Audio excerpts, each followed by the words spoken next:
our virtual end of year event. We're not live from the Copacabana room this year. So before we get going, I want to do a little bit of housekeeping. So if everybody could turn on their camera, particularly the students, we're going to be doing a random raffle throughout the presentation, and we'll be calling out names of students who have their cameras on. So if you want to win a cool prize or a gift card, get live now. So we'll kick it off. So I am Emery Molnar. I'm the chair of the ACE program, and I'd like to welcome everybody here today. Hopefully this is our first and last virtual end of year presentation, but it's really about thanking all of you for the effort you put in throughout this year, as we like to say, is challenging, and to the teachers, the admin, and all of our volunteers. So it's been really great. So if you all would like to give yourselves a little bit of applause, that would be cool. You can do it virtually, or you can wave. You can do whatever you'd like to do. You're all muted, so we can't hear you clap, which is even better. So let's get going. So, for those of you who haven't been to an ACE event before, a little bit about ACE. So the program's a national program. It's an after-school program. It was founded in 1994, and it's really its mission is to get school kids into our profession, in our community, which is the ACE, which is the Architectural Construction and Engineering community. So that's our goal. Our LA group is the second largest chapter in the United States, second to that small city called New York. But we think we're actually pretty proud of who we are and what we've done in terms of students, and then also in terms of the amount of money we put back in the community. Our program across the nation has about 10,000 mentees, and it's really driven by our mentor program. So all the mentors in the crowd, thank you very much for your effort. It helps a bunch, and without it, we can't do it. That totals about 4,100 people across the country. We have about 200 in the LA area who do it. Our program is basically, depending on which school you talk to, it might be 15 weeks, 2 hours a week, kind of after school program. We expose the kids to the different disciplines of our profession. And part of what we're doing today is to celebrate their year-end project, which we have about a dozen schools that will be presenting. And it's really great because we get to see our students speak about their project and what they've learned. And it's really a culmination of all we do through the program. This year has been really a special year for us in that we pulled off the program virtually with about 3 weeks notice. So, I'd like to thank Kent and Tim and Laura and Aaron, Amanda, Ricky, and Ricardo, Ricky Vega and Ricardo Zintas, for able to make it happen, because without you, we couldn't have pulled it off. And I've been to some of those presentations. They're all taped. So it's really a great archive of what you were able to do as an ACE program. So with that, why we're here, what we'd like to do is we're going to start off with our scholarship awards, roll into our student presentations, give some prizes throughout the day, and then Patty Harburg-Petrich will do the close. So Aldrin, if you could start the scholarship awards. Great, thanks, Emery. I actually also want to give a shout out to our virtual programming committee and Ann Edley, who's our executive director, for putting this program together and putting this end-year event as well, what we're going to present today. So, and besides that, an incredible thank you to the mentors who do all the heavy lifting during the year. It's very, very, very, very thankful from all of us and the students and the board. We thank you, the mentors and the teachers, for doing what you do and putting all the effort and time that you put into the students. As well as for the scholarships, our sponsors are, we're funded primarily from private donations from our industry partners that are in the architectural, construction, and engineering field. So thank you all for your generous support and financial support. So we're able to provide these scholarships this year. We've provided over the years over $1.5 million worth of scholarships.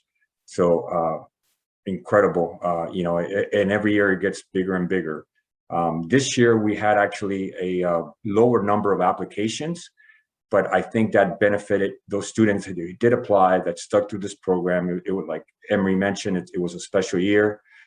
So we had more money in our fund. So this year we were able to award each the scholarship amount a little bit more than usual. So congratulations to those students that applied, and hopefully you know, you guys are surprised and thankful for sticking through the program through this year.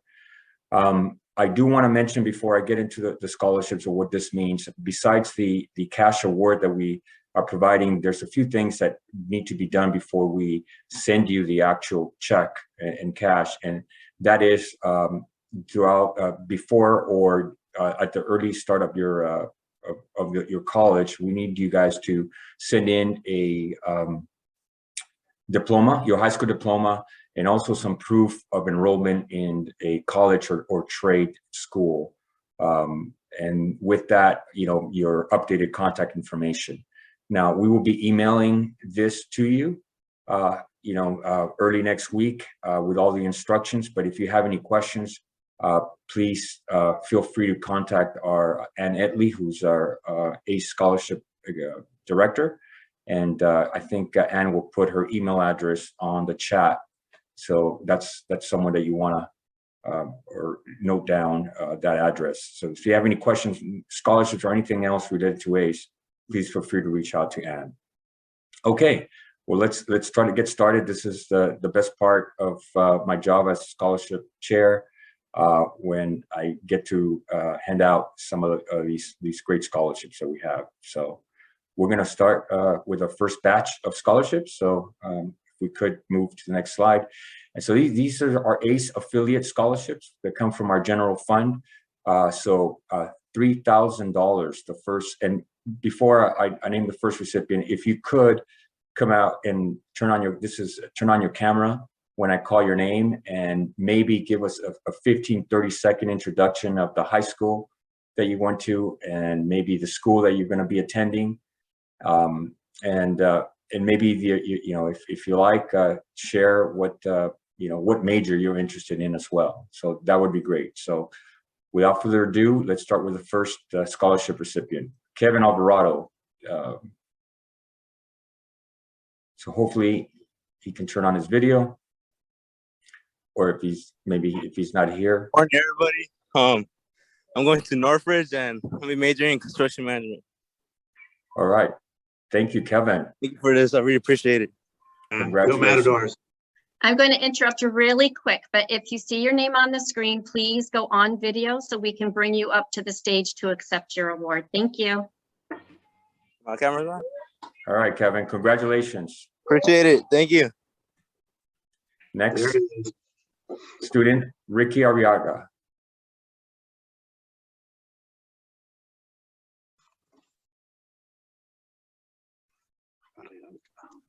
Ricky is not with us. Okay. Next, Brianna Gonzalez, please. If you're with us. Okay. I am not seeing Brianna. All right. We'll go on. Irvin Guinto. Oh, hi. I'll be going to Cal Poly Pomona and majoring in architecture. Thank you. Oh, all right, go Broncos. Congratulations. Congratulations. Sabrina Cool. If you're on, please come up to the stage, to the virtual stage. If you could go off video, Sabrina, so we can bring you up.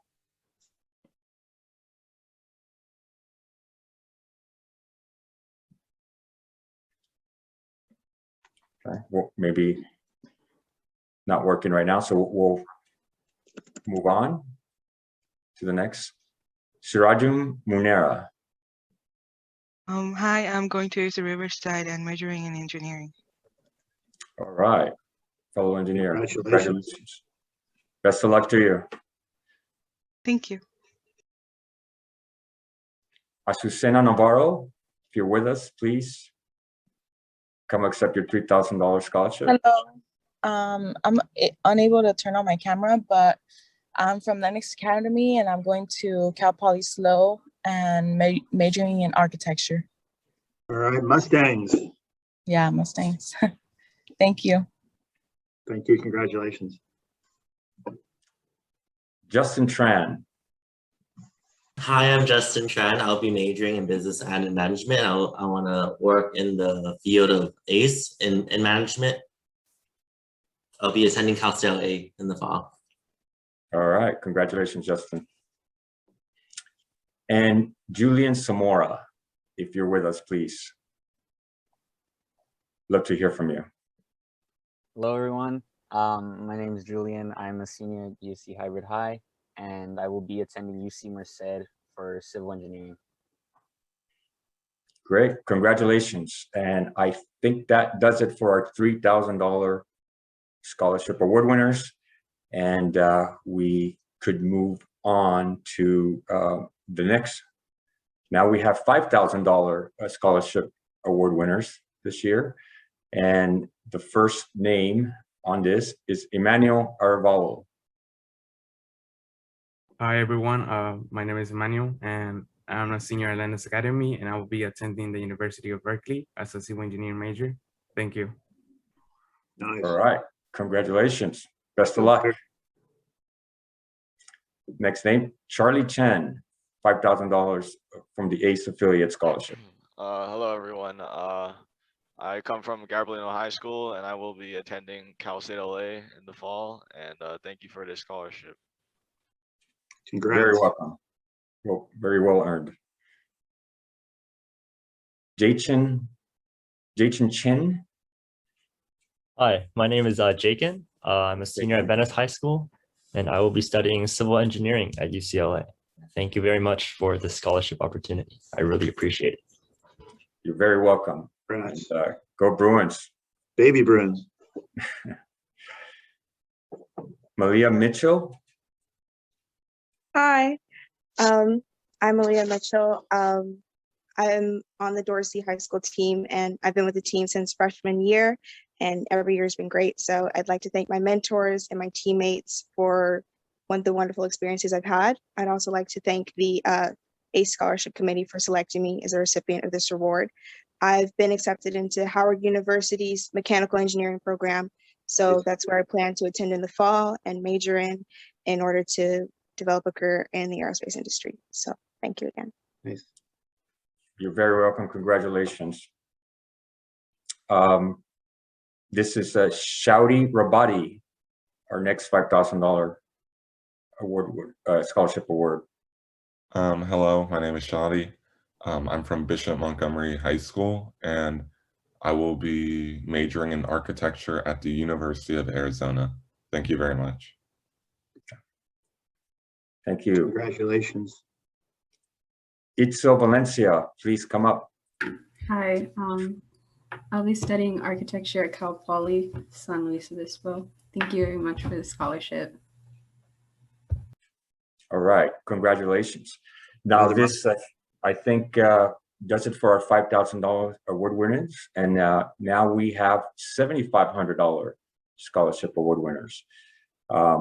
And congratulations to these folks. They're, the scholarship committee thought they had an outstanding application, and also, support throughout the year on, from your ACE mentors and recommendations that we're able to provide you with a $7,500 scholarship this year. So the first name is Antonio Garcia. Please come up. Hello, everyone. I'm Antonio Garcia. I'm from Lennox Academy, and I'll be attending Loyola Marymount University in the fall. Thank you so much for the scholarship. Very welcome. Congratulations. And Demelin Vasquez is our second $7,500 scholarship winner. Hi, everyone. I'm so blessed to have been one of the recipients for the scholarship. Excuse my dog in the background. No, thank you so much. I'm proud to be saying I'm going to be attending Cal State Long Beach in the fall, majoring in engineering. So thank you. Congratulations. Those are all of our scholarship award winners from our affiliate.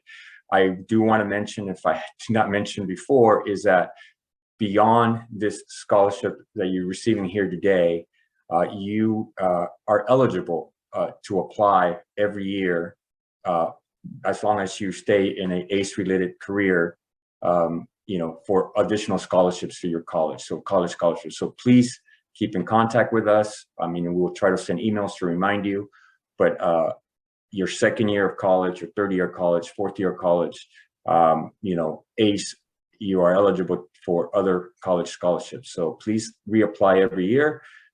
We support our students all throughout, and even through your master's programs, if some of you attend master's as well. So please keep that in mind, and congratulations. And this is not the end of the ACE support for you. So now, beyond our ACE affiliate scholarships, we do have some special scholarships that are donated from different organizations or different national funded scholarships that are affiliated with our ACE.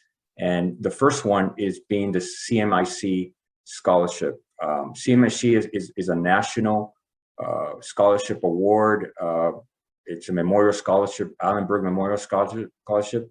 These scholarships are multi-year awards aimed primarily at talented deserving ACE high school seniors intended to pursue a post-secondary education and training. So, and leading in careers in architecture, engineering, construction.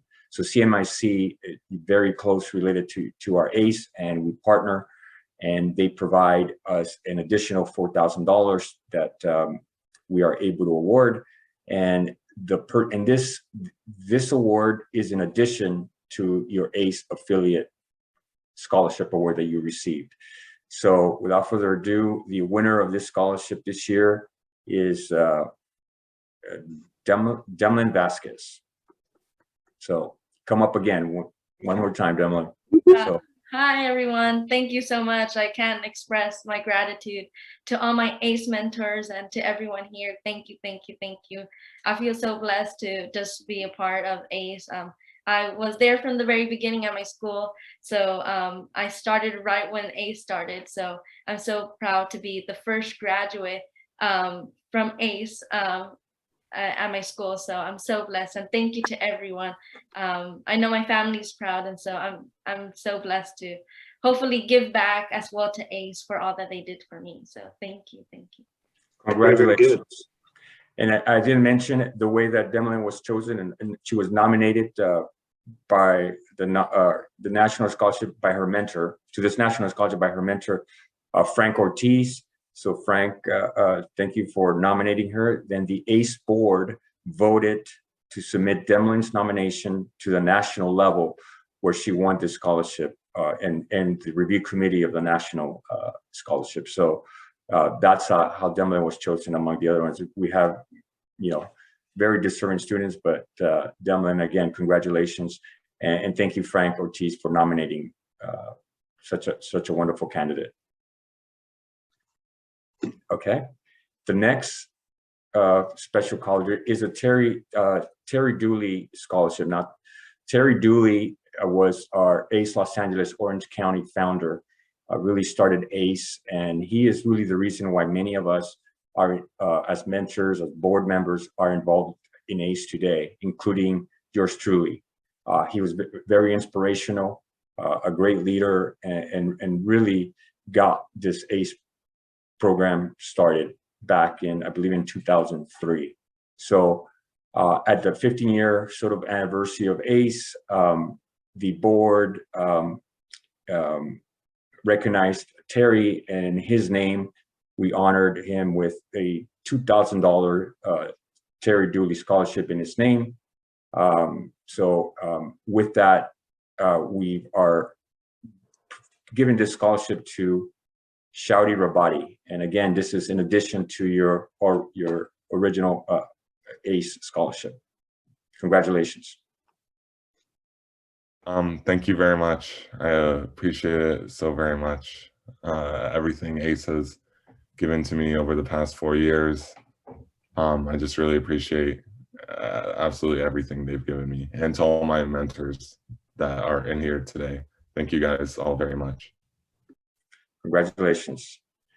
So for the next scholarship, I do want to bring Amanda Shade up to the virtual stage. And, Amanda Shade is one of our board members and has been a mentor for quite some time. So without further ado, Amanda, if you do, please do the honors of introducing this next scholarship. Thank you, Aldrin, and congrats everyone. This has already been so exciting and we're only like 20 minutes in. My name is Amanda Shade. So Aldrin mentioned I'm on the board. I'm also our Franklin Downtown LA team this year. I'm the Director of Project Management at ACO Engineered Systems. And I was so lucky to be one of the recipients of the ACE National Mentor of the Year Award last year. And the best part about that award was that it came with $2,500 to award to one of our students in our affiliate. So I would love to share that with you. The whole scholarship committee was really impressed with your application. So I would love to give this award to Antonio Garcia from our Lennox team. Antonio, if you want to come up here. So this is an additional $2,500 on top of the scholarship you already received. Congratulations, it's very well deserved. Thank you so much. I never would have imagined I would have gotten this scholarship on top of the other one. I would like to thank my peers, also my mentors. Thank you for helping me throughout these 4 years. I love that. Congratulations, Antonio. Totally earned it. I would like to now introduce Charlie Matillo from Morley Builders to award the next scholarship. Thank you, Amanda. Let me begin by congratulating the scholarship winners. It's a well-deserved honor. My name is Charlie Matillo and I'm president of Morley Builders. I'm so happy to be here with all of you this morning. Last year, the Morley family lost one of our beloved leaders, Terry Dooley. Terry's 21 years with Morley were marked with numerous distinctions. Upon retiring, he went on to establish the ACE mentorship program in Southern California. His leadership and passion for helping students led to the creation of 27 inner-city high school teams mentored by the Southland's top firms in architecture, construction, and engineering. Terry made a remarkable difference on the lives of many students with aspirations to further their education and to join our industry. To honor Terry's accomplishments and in keeping with our goal of giving back to the community in which we live and work, we established the Morley Builders ACE Mentorship Scholarship in memory of Terry Dooley. We are proud to award one scholarship per year for 5 successive years to a select student pursuing college studies in the built environment. Each scholarship will be renewed for up to 4 years during the student's course of study. We are pleased to present the first Morley Builders ACE Mentorship Scholarship to Antonio Garcia. All of the candidates had impressive resumes, outstanding GPAs, and notable contributions to their communities. They are phenomenal young people who are making a difference in their schools, within their families, and in their communities. Antonio, your integrity and character stood out above others. You persevered through challenging circumstances, had many successes, and yet when you didn't succeed, your spirit came through as unbroken, using any loss as motivation to do better.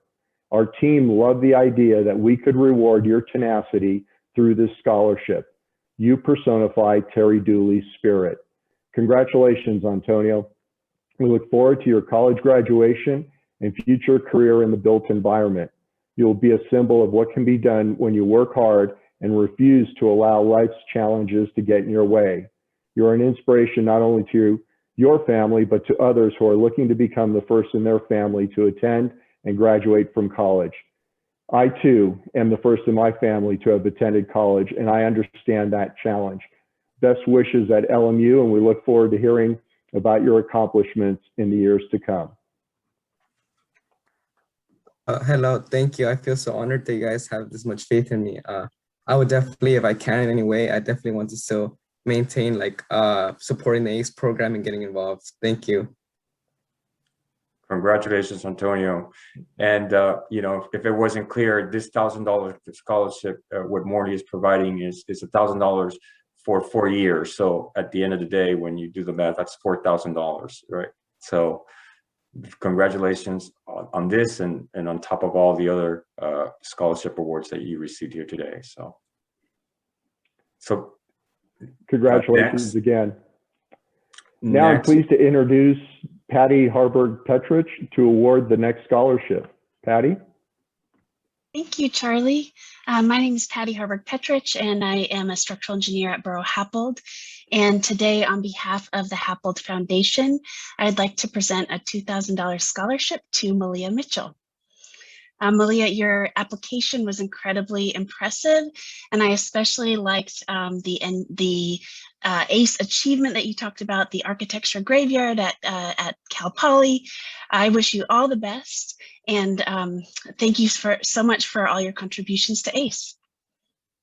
Thank you so much for selecting me for this award. Yeah, and I would also like to give a special shout out to my ACE mentor, Miss Jenny, because she's been one of my day one mentors, so I have to shout her out. So thank you. Well, congratulations, Malia.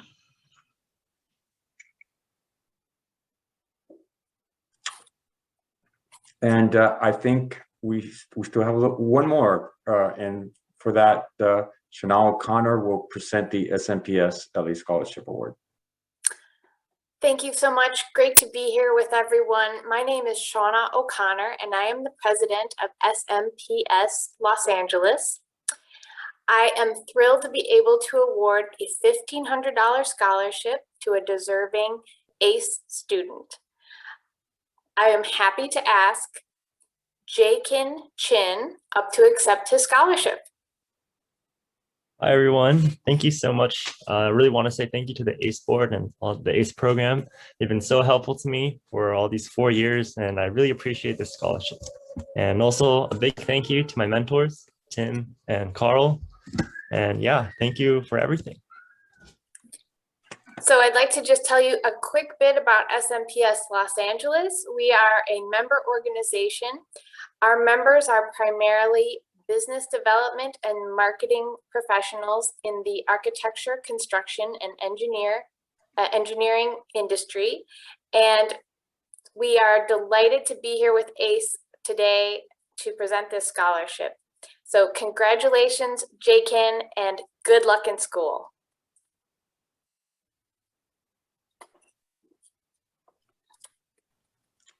Great. Well, thank you all for sticking to this tough year and staying with us. Hopefully it was well worth it. You know, we can't, as part of ACE, as part of the board and mentors, we can't wait to see what you're going to do, you know, in college and what you can accomplish. So great. Good luck to all of you.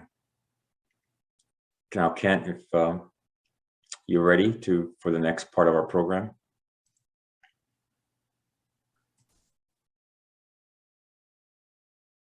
Sure. Thank you, Aldrin. Pardon me. As we know in ACE, the moment you need something, something else goes a bit wrong. But okay, here we go. So thank you again, you guys. Thank you, Aldrin. Thank you to all the scholarship recipients. And thank you to everyone who has contributed to the scholarship for all our ACE students. And of course, huge congratulations to all the ACE scholarship recipients. We're super excited, you know, for you, and super excited as you head on to the next chapter of your life, your career, your college. You know, we got the ACE fame and fortune. We just talked about the fortune part. Well, now we're going to talk about the fame part. So we're going to move on to our presentations.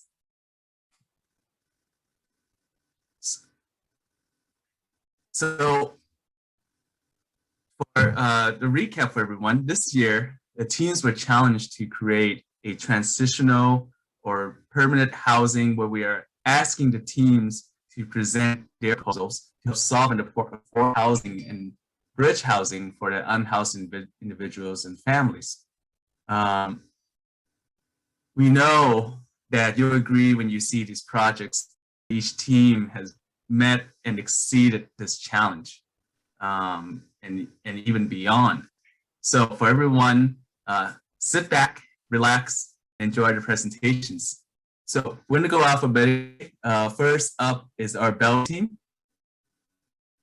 All right, thank you, Kent. I will be doing the honors of sharing our presentation, and we have a few students here to speak on it. All right, let's get this going. I'd like to make sure to invite so Kevin, Rowan, and Alondra to come to stage from Bell to present their project. A quick reminder. Can you see my screen? Yes. Okay, great. Did you have a quick reminder, Kent? Yes, quick reminder, each team's going to have 5 minutes for their presentations. Okay, great, thanks. All right, Kevin, Rowan, Alondra, take it away. Hello, my name is Karen Matamoros, representing Team Bell, Quarantinos.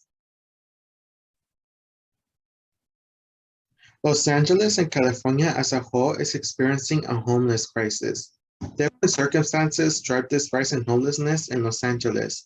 We must provide more services and aid for those vulnerable or under homelessness to help alleviate these problems.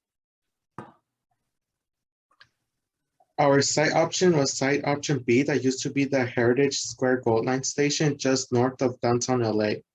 We have 5 housing units going around the outside cafeteria area, which are facing towards the common area with plenty of tables. We have outdoor recreational areas and parking spaces near the entrance. All the centers do provide supportive services and they're all next to each other. Everything on the site that used to be there will remain in place. The maximum FAR is 1.5, but we found a way to bring it all the way down to a total of 0.78. Various structures that are included in our plans to build a homeless shelter include a cafeteria, various service centers, and a housing units. Hi, my name is Rowan Saab, and for our cafeteria, the inspiration came from school cafeterias. Columns of plants were used to divide the spaces, making it a safe place following COVID regulations. The white box-shaped kitchen provides to-go meal prep boxes, making it even safer. Lamp posts are turned on at night for after-dark meals. There were multiple services on the list of recommendations, so to be able to fit them all, we decided to go with a 2-story center. Our team decided to include personal hygiene stalls, including showers, toilets, etc., which are also included.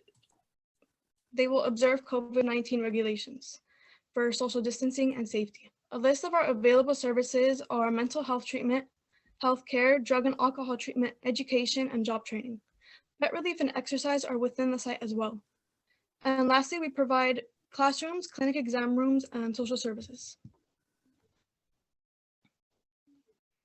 The personal lockers are the same size as an average school locker, and being able to have personal lockers in their own room gives the residents comfort. There's a desk in each housing unit, which is suitable for those that are students or just have a job to complete. And a sliding door will provide large families to connect room togethers. Hello, I am Alondra. So our homeless shelter blended with the community. The residences resemble apartments. We also included an outdoor cafeteria, gym, and many centers that provide services to the residents. To ensure our buildings are constructed a few weeks after approval, we decided to use shipping containers. And to make sure the buildings are stable, there will be footings at each corner of the buildings. Tie-downs would also be used to make sure the shipping containers don't tip over in case of an earthquake. We created an estimate and broke out specifications by scope of work. The total cost of our project came out to be about $1 million, and in order to keep track of the cost of the materials, we created some charts. Currently, Los Angeles is under a homeless crisis where many people need assistance to survive. Facilities provide shelter, healthcare, education, and recreational areas must be constructed to address the crisis. Our plans provide 5 housing buildings with individual units, each having services such as personal lockers. Our design sufficiently provides services to the homeless, and we intend on using repurposed shipping containers to construct these housing units. Thank you. Great job, everyone. All right, I'll pass it back to you, Kent. Thank you. Yeah, awesome job, Belle. And we're gonna start moving on to the next team. But before that, this is my favorite part. I get to give out Amazon $25 gift card to a random student here with their camera on. So let me see, how about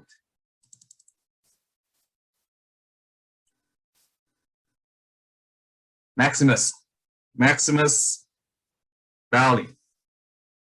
You'll get the first Amazon gift cards. Congratulations. Wait, actually? Yes. Oh, wow, I did not see that coming. All right. Cool, awesome. Thank you. You're very welcome. So we're gonna move on to our next team, Dorsey Bishop, Montgomery, and North Torrance team. So I'd like to invite Maximus again, Kristen Bali, and Malia Mitchell to the stage to present their project.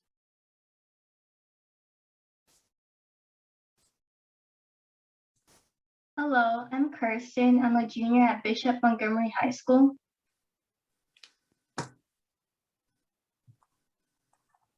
Hi, I'm Max. I'm a junior at North High School and a part of the ACE Dorsey Combined team. And this is our presentation on the Illumination Center. Our project is a temporary shelter for the homeless and a community center in Reseda. In order to provide resources as quickly as possible, we propose the utilization of the prefabrication process. This is a cost-effective and rapid solution to face the homelessness crisis. When making our site analysis, we discovered the site is close to transit, large enough to house many residents, and is flat.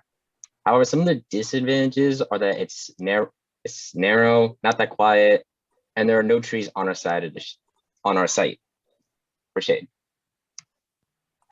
We use Street View to analyze our surroundings from an eye level and notice a fast food place, a pet store, a residential neighborhood, but we could not see a nearby park, a restaurant, grocery store, and saw no trees on our side of the street for shade.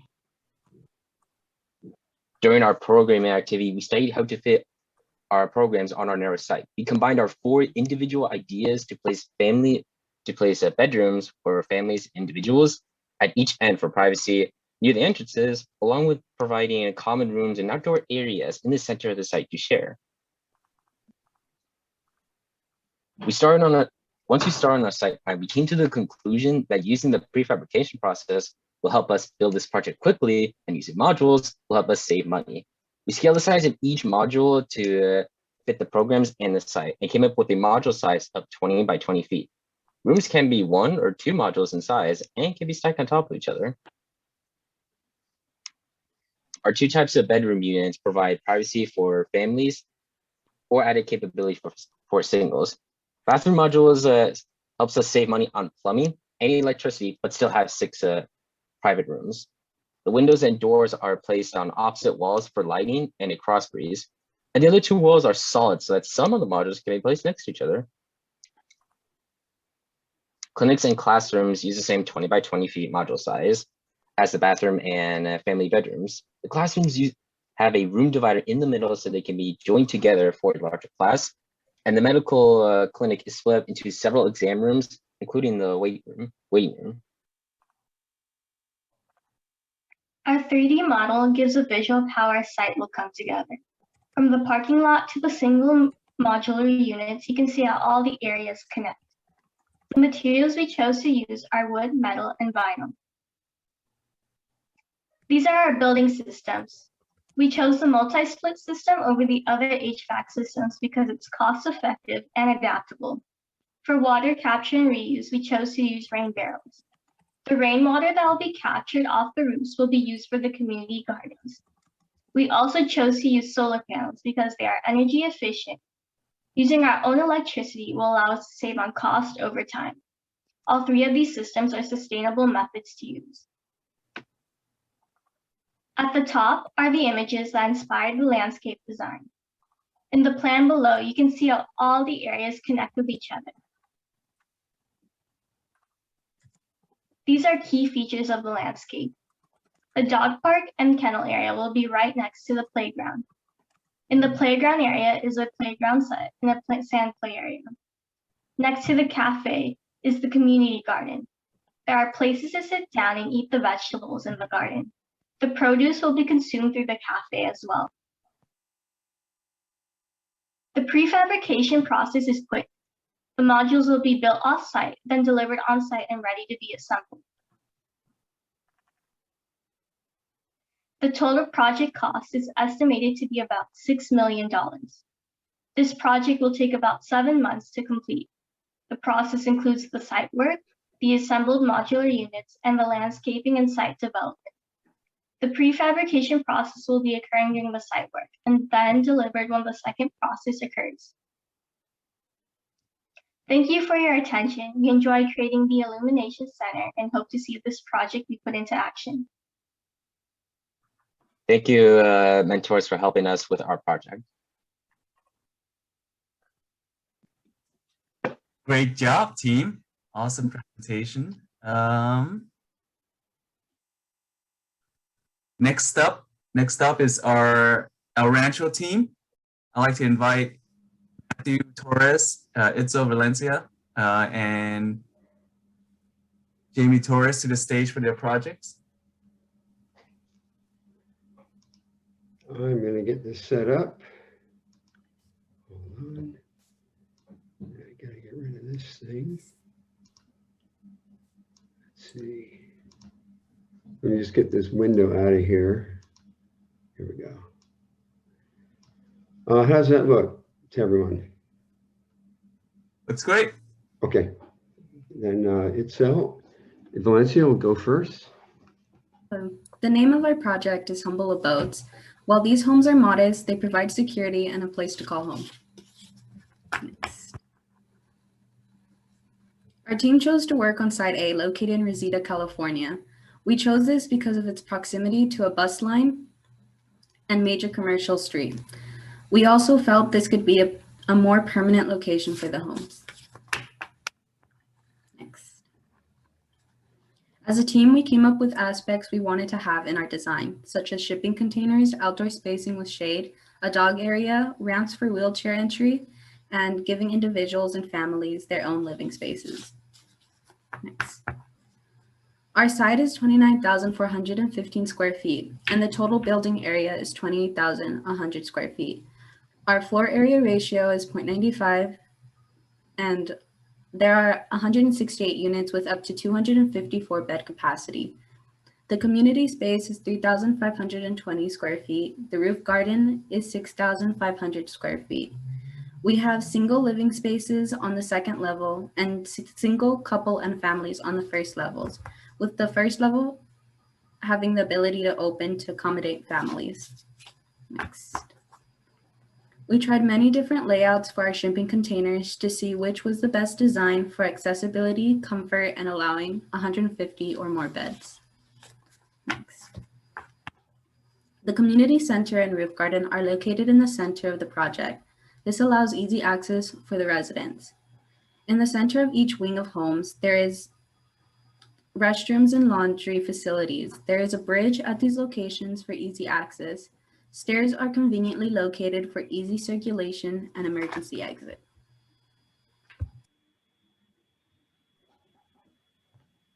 We'll have Matthew Torres. These are our interior designs, which includes one bed, corner closet, and shelving for smaller unit. And our bigger unit has a bunk bed with storage space on the sides. The bottom right picture was our very first interior design sketch. Next, please. Next. Okay. Our common space contains 4 rooms on the bottom right for job training opportunities, as well as a hangout area and dog kennels for those who can't watch their dogs. Next. Here is our first level plan with structural grids, and each vertical and horizontal line represents a beam, and at every intersection there is a column.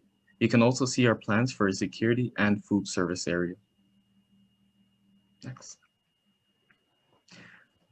Here we see our laundry and restroom layout, which consists of both first and second floor, which contains private toilet rooms with sink, a private shower stall, a common laundry room, and each faculty fits in the standard container dimension, as well as ADA compliant facilities.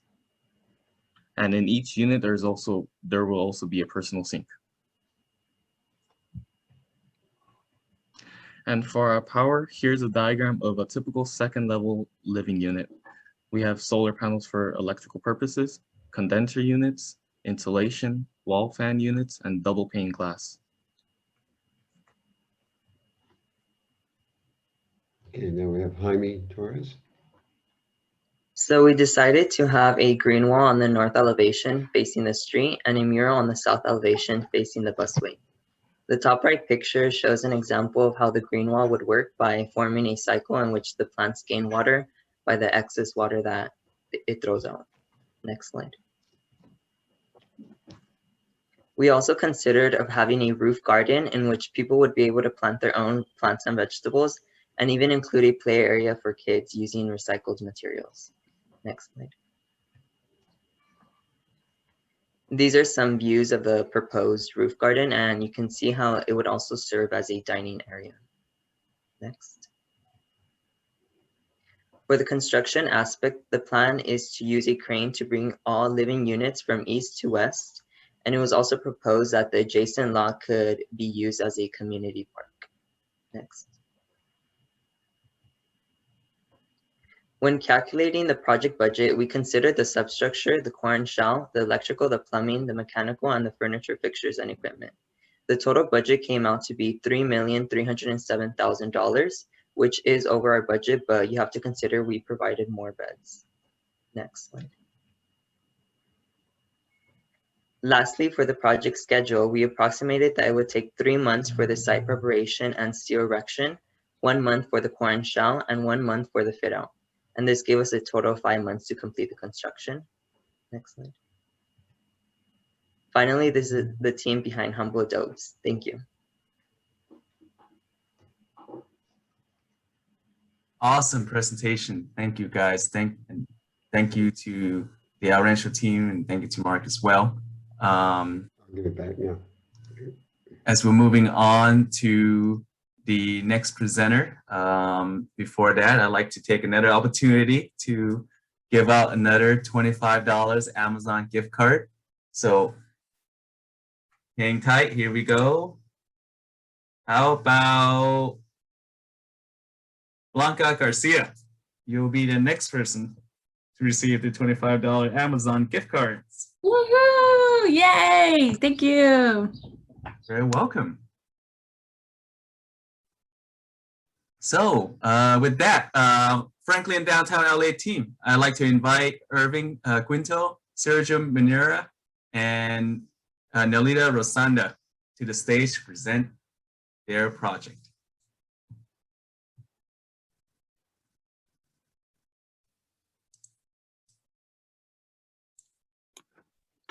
Good morning, everyone. We are Team 4, consisting of the Downtown LA group and Franklin High School. My name is Irving Quinto from Franklin High School. I am Nelida Rosando from Franklin High School. Hi, my name is Sergio Monero from Los Angeles School of Global Studies. Next. Today we'll be going over our solution for our selected site from the RFP, which is Site 1 in Reseda. We'll also be going over our design intent and how we intended to solve the problem of transient housing and how we implemented our solution into an actual plan. Next slide.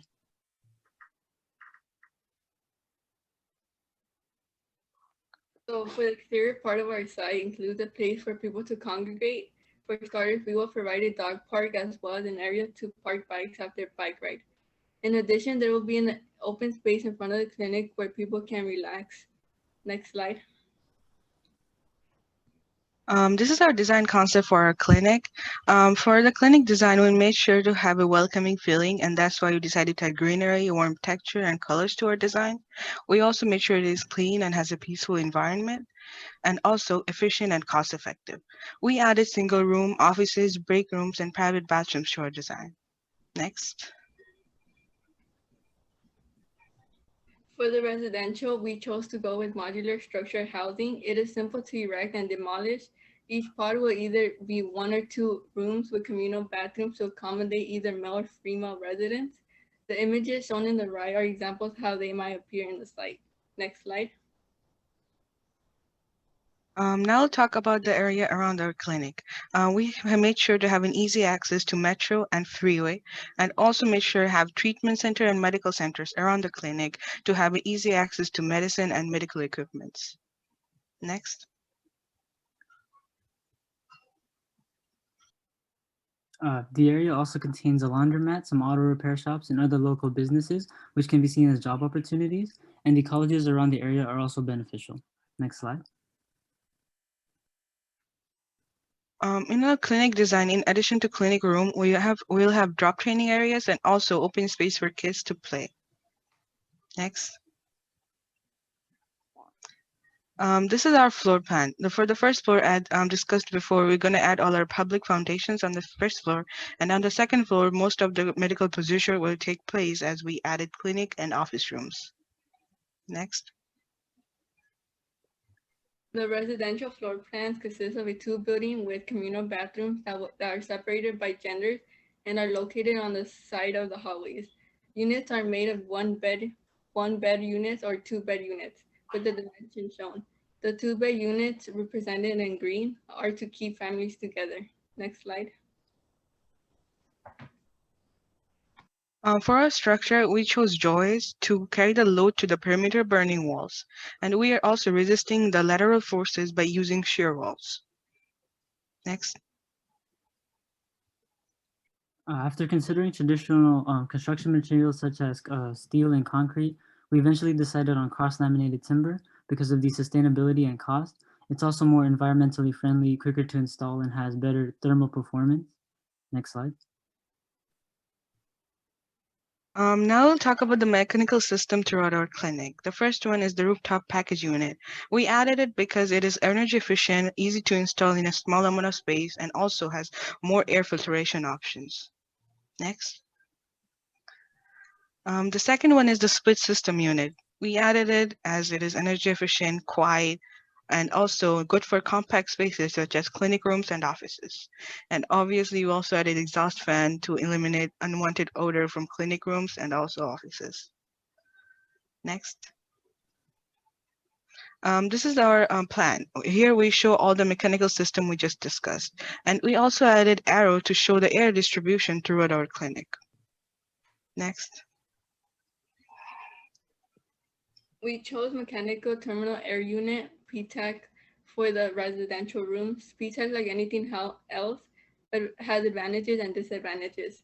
Some benefits of the PTAC is that they cost less to install and require less maintenance. And it has the ability to control the cooling in one room and not the whole building. The disadvantages is that the PTAC is loud, consumes more power than other AC units, and it's noticeable. Next slide. Our construction logistics plan was generated around where the deliveries will take place and the entrance and exits, as well as the red boundary, which would be the fencing line or the perimeter of the area. Next slide. We also looked at the sequencing of construction. So we wanted to work from the inside out, meaning we'd work on the residential building first and then the clinic building. Next slide. So we based our construction schedule around a 5-day work week, and we estimated the number of days each activity would take. And if the project is approved, we'd start June 1st. Next slide. This pie chart shows where the budget is being directed. And after pricing all of the aspects of the job, the projected total cost is $13.3 million. Next slide. So some lessons learned. From the costing exercise, we learned that our decisions definitely impact the cost, usually increasing the cost. And from the construction logistics, we learned that there's restrictions from the city that can hinder our construction, and our construction would hinder the public. Also, construction varies by building. And with the RFP process, we felt that it was overwhelming at first, but understandable as we went over it, and we felt that project was doable. Next slide. So thank you for listening to our presentation, and a big thank you to all the mentors that helped us out, and a special thank you to our lead mentor, Michael Chang, and advisor, Ms. Yee. Thank you, guys. Great presentation. We're gonna continue to move on. Next stop is our Pasadena Gabellino team. So I would like to invite Hernandez, Nicole Bond, and Charlie Chen to the stage to present their project. Alrighty. Hey guys, this is Luis Barrios. That's from Pasadena. I'll be sharing my screen for their PowerPoint.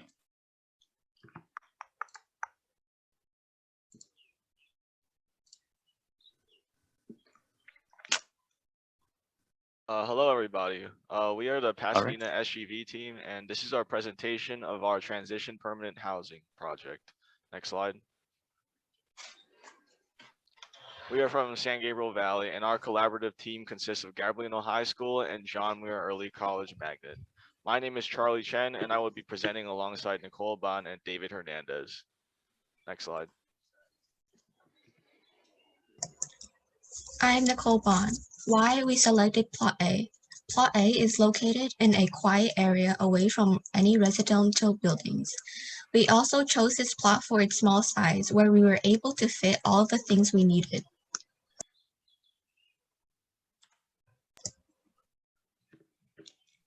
I'm David Hernandez, and this is our design solution. So we laid out the floor plans to be like this to maximize space, but also to avoid creating a really long building. We wanted to create breaks in the architecture, and we wanted the different spaces that we were going to be using to work together. So on the left is the residential building, and on the right is more of the service building, and we wanted it to be very open. Next slide. These are our floor plans for our residential building. The image on the top is the top 4 floors, and then the lower image is the ground floor. We decided to go with a bunch of modules, so it's a very modular design for the upper 4 floors, and then the ground floor we wanted steel beams and larger rooms for just multi-purposes. Next slide.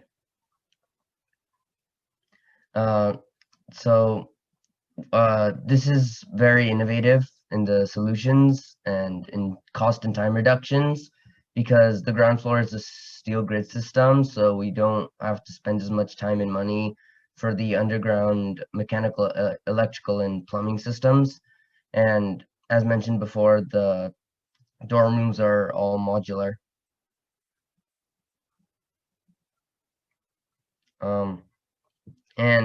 We deemed it a dignified solution for housing because we're providing 152 individual rooms, and the rooms are able to be interconnected. So if we need a larger room, we can always just interconnect 2 of the modules for families and for people that need more space. And then we didn't want it to feel like a prison complex, so we decided to have it be very open with a lot of glass and big windows. This is how we decided to lay out the rooms for the modular designs.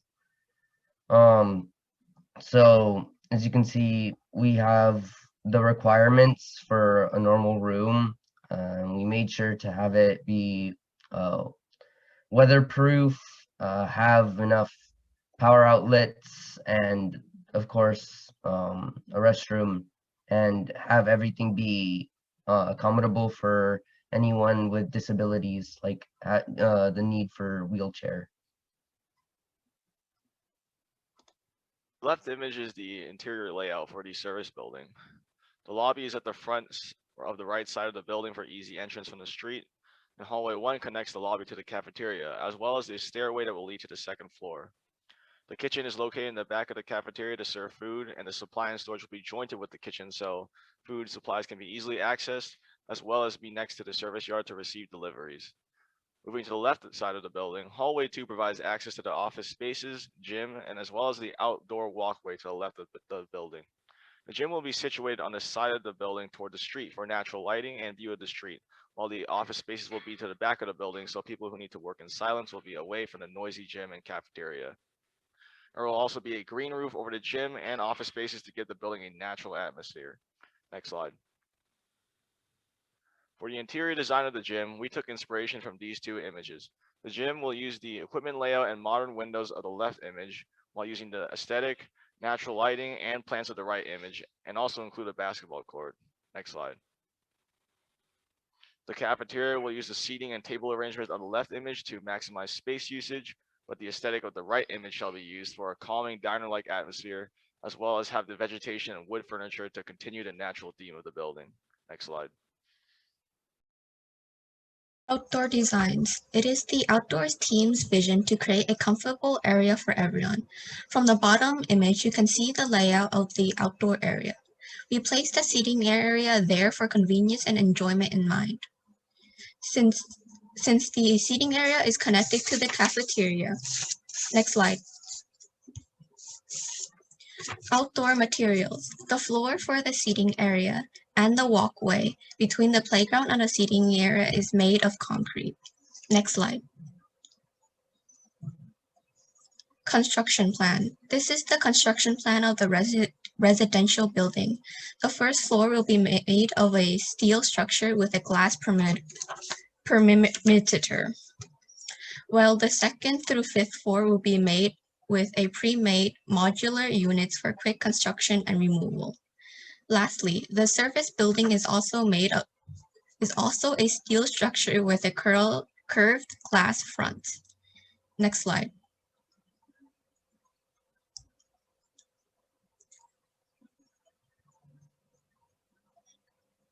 This is how our modular housings will be made.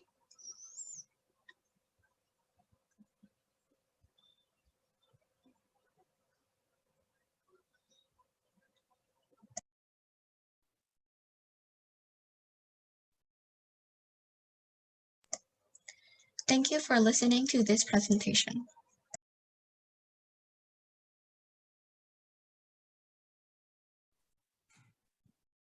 Alrighty. Off team. Great job again, team, to Pasadena and to Lewis. So before we're moving on, I think we're at another favorite part of mine. Time for another giveaway. So let's see, how about David Taylor Schott? You'll be next. Thank you. Thanks. I really appreciate it. Absolutely. Congratulations on the gift card. All righty. Next up, Santa Monica and Santa Barbara team. I'd like to invite DJ Taylor Schott, so you again, this is not pre-planned, and Joy Cliff to the stage for their project. Okay. Hi, I'm David Taylor Schott, and I'm presenting for the ACE Santa Monica Santa Barbara Spring Project. Next slide. Okay, so this is our project proposal. We chose the Pasadena lot, and it's approximately 43,000 square feet. And the FAR is 1.5. Maximum building height is 65 feet, and we had a required bed count of 200 beds. Next slide. Okay, so here's some early ideas that we kind of took inspiration from in our design, using modular construction and shipping containers to create kind of like space efficient buildings for our residential units. And then on the right, you can see some of the other inspiration we took in our design, like featuring natural elements and a gym. So next slide. Here's some early design concepts we had. For example, just bubble diagrams mapping out where different elements would go in our design. what we were starting to think the residential units would look like, and overall plans for our design. Next slide. So here's some more design concepts that we were working on. Again, just like full site designs and what we were planning on making certain residential units look like, and just mapping those out. So then next slide. So here's some SketchUp models that are designed to show what the floor plan would look like and what our buildings would look like inside of our site. And then if you want to go to the next slide, this is, I labeled all of our, where the different rooms and such would go inside of our site plan. So you can see we have a reception. We have residential units on the bottom floor for like people with disabilities or in wheelchairs. Their bathrooms later on. There's a communal area with an additional library added on. There's a gym facing the outside and showers and lockers right next to it. And in our other smaller building, this is just the first floor, by the way, we also have another reception. We have an indoor cafeteria with the kitchen, but it can also be an outdoor cafeteria. So you could have some natural lighting. And then we also featured a green roof on the smaller building, which is the one over to the right, but didn't have time to implement that in the SketchUp models. And then our other floors would be more residential units and other things. So next slide. Here's our construction schedule, just showing when we would do certain things. So we'd begin our shelter construction on the 28th, and we would finish up landscaping by about the 13th. So this kind of just shows how everything would work in that. Next slide.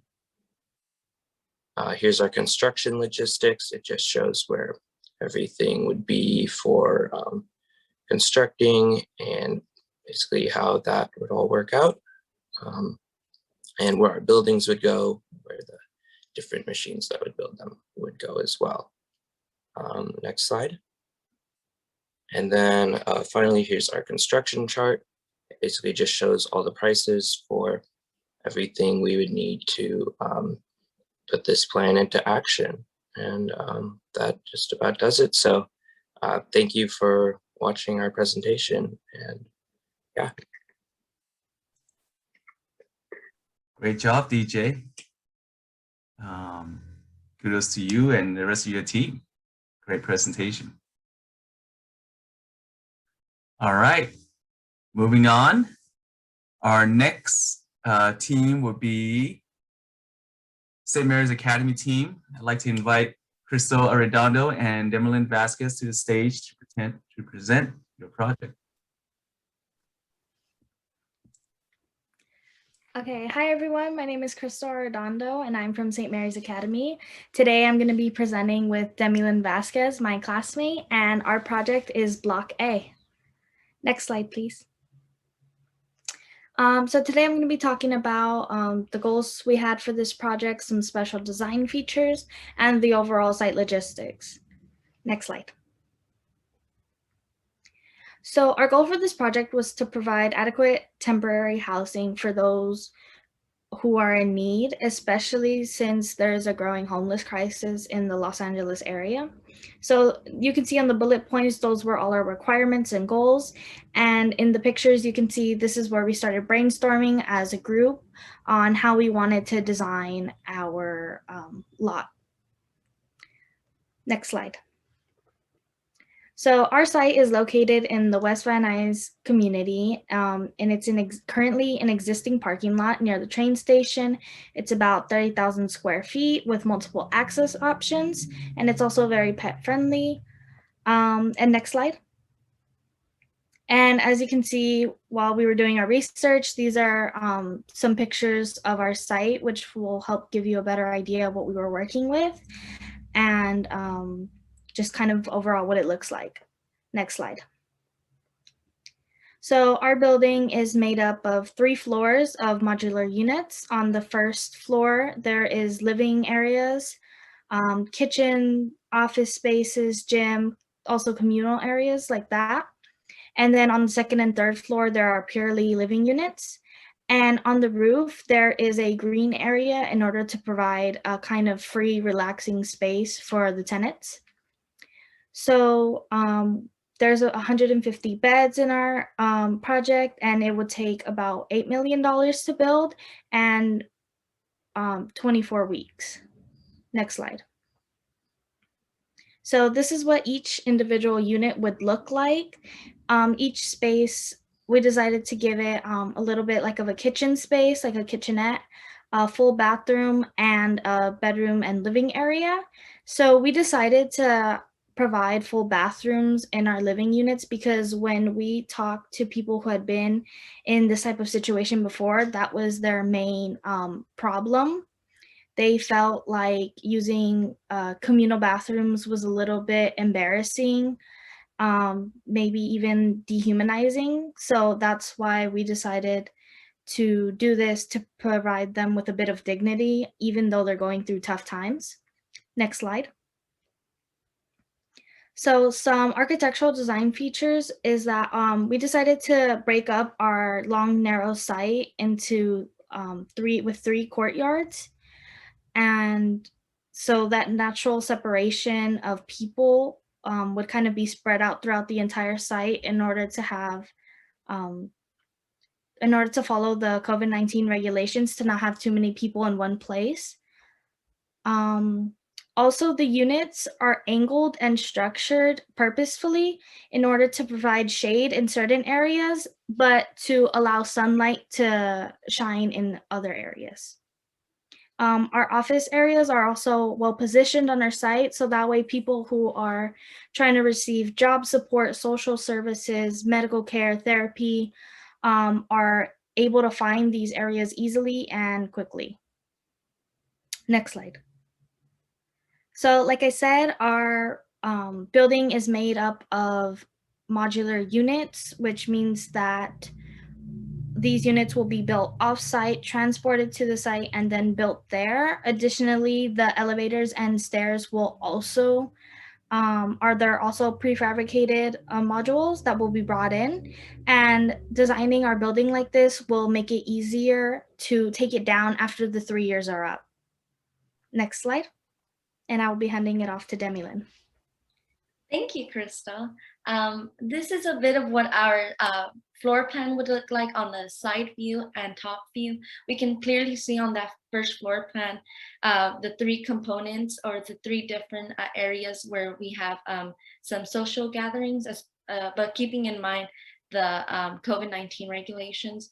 And as well as you can see on that top picture, we have a steel frame canopy, which I think was a very cool architectural component. And if we go on to the next slide, we talk a bit more about the sustainability of the project Block A.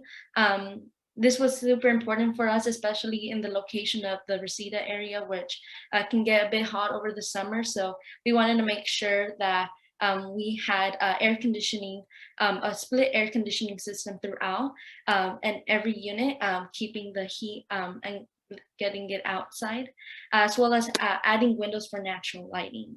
And if we move on to the next slide, this is a simple riser diagram of what point A and point B looks like for the airflow of the building. And this is how it would look like in every single floor. And if we go on to the next slide, this is what our site logistics plan would look like during construction.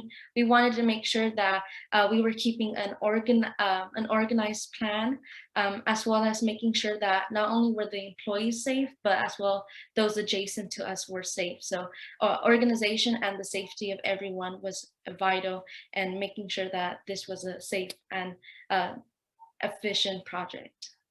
And if we go on to the next slide, this was our budget. We ended up, after calculating everything and researching, we came a bit under $8 million. And so we were, although it was pretty cost effective, and the most important thing that it was effective. And so something inexpensive was very important and a plus for our project. And if we go on to the next slide, This is a bit of our construction schedule in a more detailed level.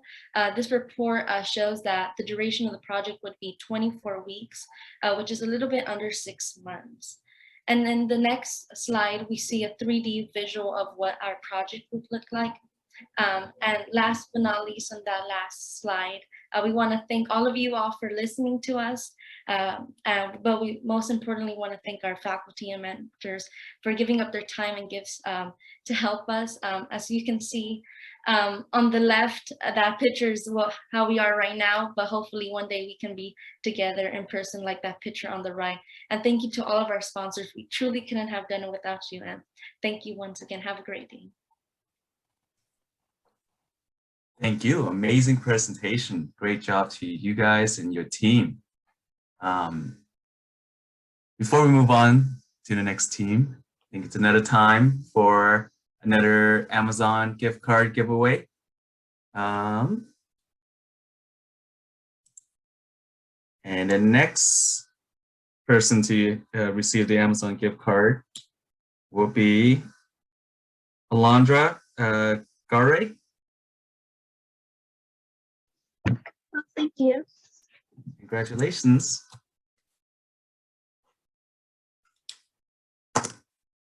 Alrighty.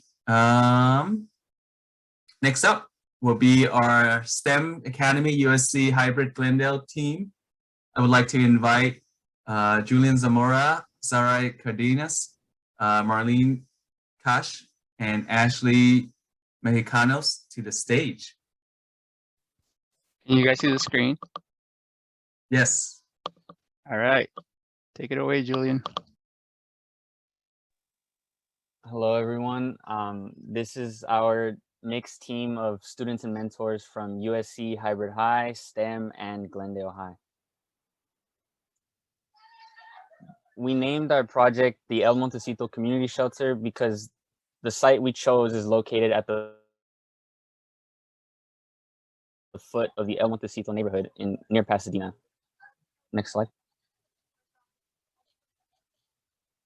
This also happens to be the parking lot for the Heritage Square Metro Station, and the surrounding neighborhood has a lot of residential homes, but it also does include a nearby elementary school and a lot of businesses within walking distance, so that the inhabitants of our project will have access to education for their children and possible job opportunities nearby.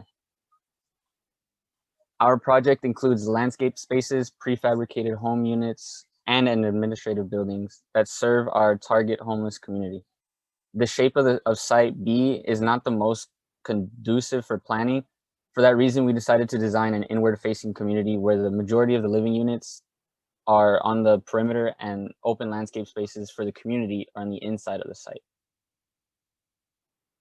However, we wanted to make sure we were responding positively to the larger community, so we had several strategies to be inclusive and beautify the exterior of the project, which you will see throughout the presentation, including murals and artwork that face.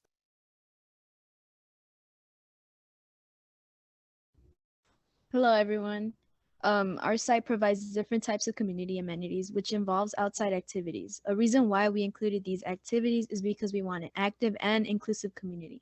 Next. Zooming into the Central Park, we have seating areas as well as a greenery appearances so that people can walk out and breathe fresh air so that they can be relaxed as well. Next. As you can see, we have fitness areas as well as more seatings so that people can get out of their comfort zone and talk to each other. So as you can see here, we have barbecue areas.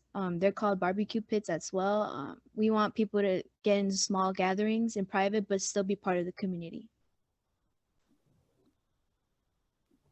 We want to make people feel welcomed, so we created 2 community centers. First is the Welcoming Center, which is used for new residents coming in to our community. This is where they will get a health and wellness check and get facilitated into our community. Next is the Community Hub, which is more for daily use and for residents to wash up and clean themselves, and also where they will be having their meals in the cafe and they can socialize with other people. Moving on to our interior design, we wanted to truly maximize our space, but also create a room where individuals can feel entertained, comfortable, feel like they have their privacy, and ultimately making them feel at home. Such homes include family homes, individual homes, and pallet homes. Next. Starting with our family homes, these homes are able to accommodate 4 people. The homes contain a kitchen area with a dining table, sink, and a hot plate for cooking. They also contain their own full restroom. Lastly, they contain 4 beds. The idea of this room is to allow families to continue to create community and have privacy. Moving on, our individual homes. These rooms have a bed, desk, wardrobe, and a mini fridge.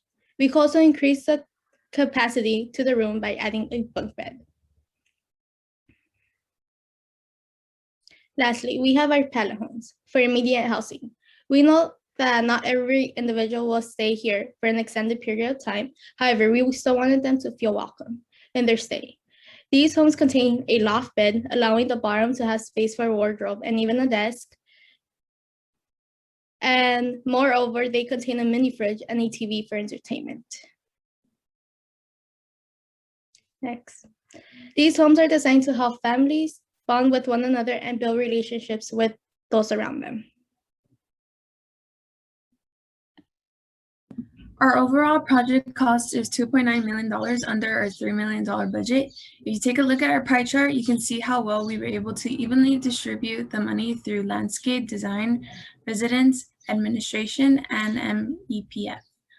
Cost-saving measures were met through prefabricated containers in buildings, as well as using flexible multi-purpose buildings like the administration building, while creating dignified living, which means cost per bed is $3,100. For our project, we were able to get construction time within 5 months, start May 24th and end December 21st. This ensures we have the community shelter up and running as fast as we can.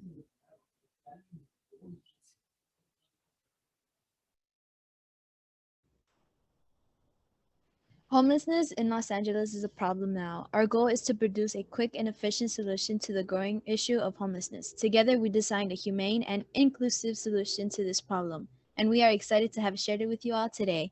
Thank you. Very impressive and detailed designs, you guys. Great job to you and to your team. Amazing work. Alrighty, so moving on to the last stop, but certainly not the least, is our Venice Valley team. I would like to invite Guru Rajesh and Jakin Chin to the stage to present.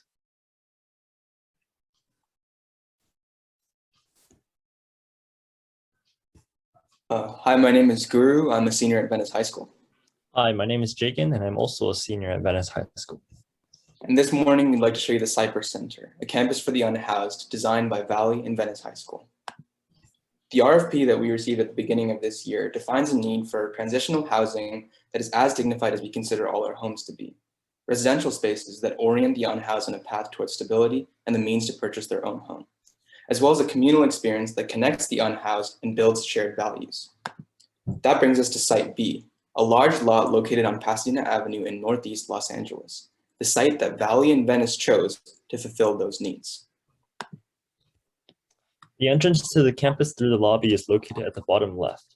Starting on the left-hand side of the campus, we have the men's housing, and then the dog park in the center, then the women's housing, family homes, daycare, the gym, the indoor and outdoor eating spaces, lockers, a small clinic, and a lobby.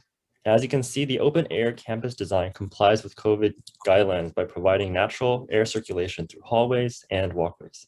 This diagram shows a general look of how people move through the space. The buildings are organized to encourage a streamlined movement and avoid congestion, while also converging at the communal spaces for social gatherings. The housing components follow a uniform design to create a feeling of cohesiveness across the campus. Each type is distinguished by a different highlight color. Laundry rooms, stairwells, and eating spaces are conveniently accessible from all buildings. The men's and women's housing structure is composed of a dual unit dorm system with a shared bathroom in each dorm. Each family dorm has its own bathroom, as well as an additional bunk bed for children. In addition to a bathroom, all rooms contain a storage area and also a desk.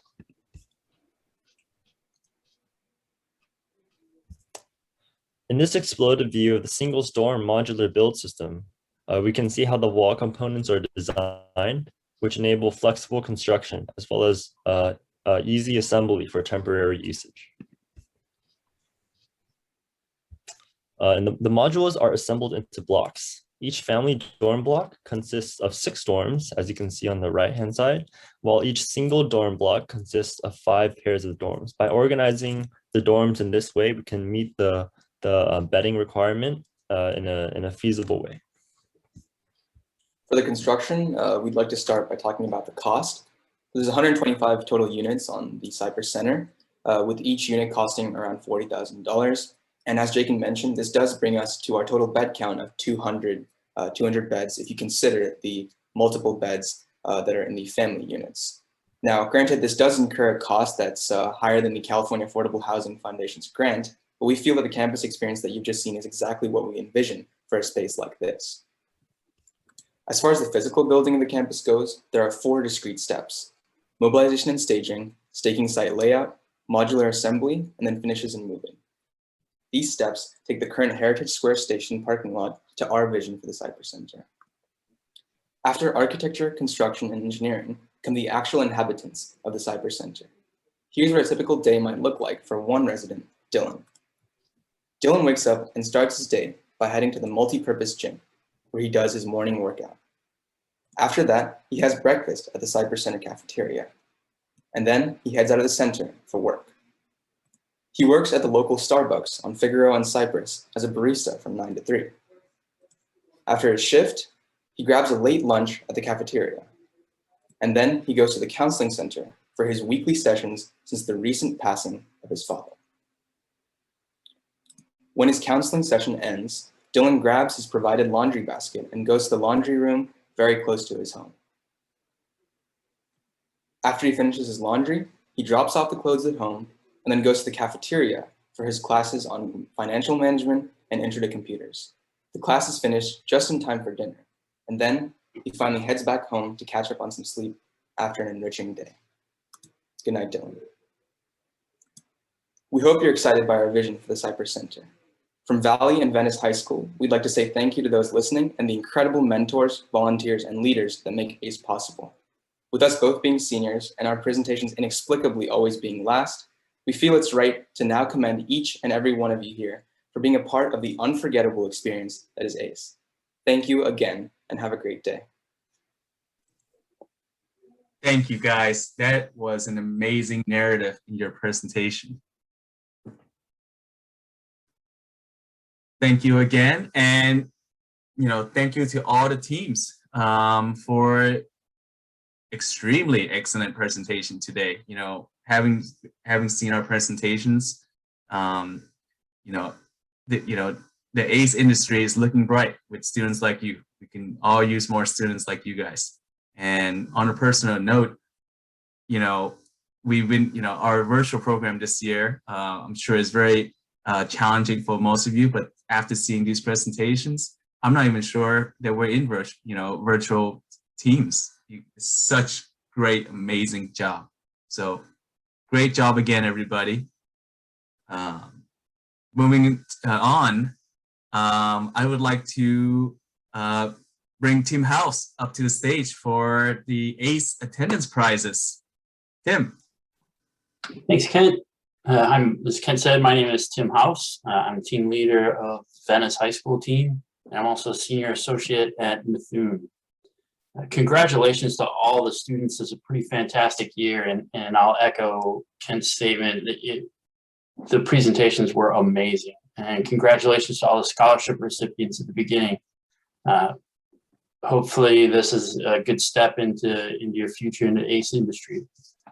I would like to now announce students that had the highest attendance this year to receive a $25 Amazon gift card. Special thanks to Amine Livingston for donating these cards for these students. We're very thankful, Amine, for the contribution. Read down through the list alphabetically, and then you can see your name already on the screen there. Kevin Alvarado, Rebecca Alvarado, Crystal Arredondo, Kirsten Bali, Sarahi Cardenas, Joy Cliff, Alondra Garay, Irvin Ginto, David Hernandez, Joanne Hernandez, Emilia Juarez, Mia Isabel Lazo, Jose Lopez, Kevin Matamoros, Sarah Munira, Dylan Penn Kraus, Rowan Saab, and Kimberly Tapizzi. Congratulations for everyone, and thank you for putting on this great presentation. You guys did a fantastic job. I would now like to bring Patty Harbert-Petrick back up to the stage to wrap things up. Patty? Thanks, Tim. These projects were just amazing, and it was really cool to see how much time and effort you all put into your projects, especially this year, which was such a challenging year. Thank you so much for sharing your work with us. I would like to again congratulate all of our scholarship recipients today, and I wish you the best of luck in your college career. Please keep in touch with us. We would love to get updates from you and follow your many successes. I would like to mention that there are some internships available. So if anyone is looking for a summer job, Hensel Phelps is offering an internship in construction, and Limbach is offering an internship in mechanical engineering. So if you're interested, please reach out to Anne and she can forward you the details. We just have one more little gift for all students who attended today's event. We'll be sending you all a custom ACE face mask, which you can see on your screen. We hope you won't have to wear it much longer, but until then, please wear it with pride. And before we wrap up, I want to thank the Virtual Program Planning Committee once again for a job well done. And I'd like to also thank Anne and her team for everything she's done for us all year long. We hope that you have planned some well-deserved travel this summer. With that, I'd like to thank you for a great year and wish you a restful and enjoyable summer. We look forward to seeing you in the fall. Have a great weekend.